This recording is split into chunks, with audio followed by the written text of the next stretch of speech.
I'm Lynn Lowry, and I'm the Wyandotte County Horticulture Agent, and I work for Kansas State Research and Extension, and you are in my neighborhood.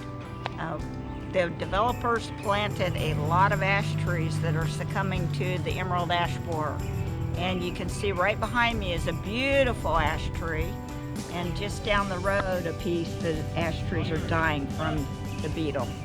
It's been horrible, but it happens when you have a monoculture or so many trees of the same species.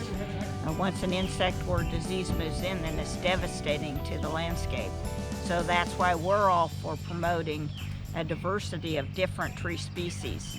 So we're out here today with the Kansas Forest Service grant, replacing the ash trees with oaks, zelkovas, crab apples, you name it, a diversity of trees so that insect pests won't come in and just wipe out the whole neighborhood.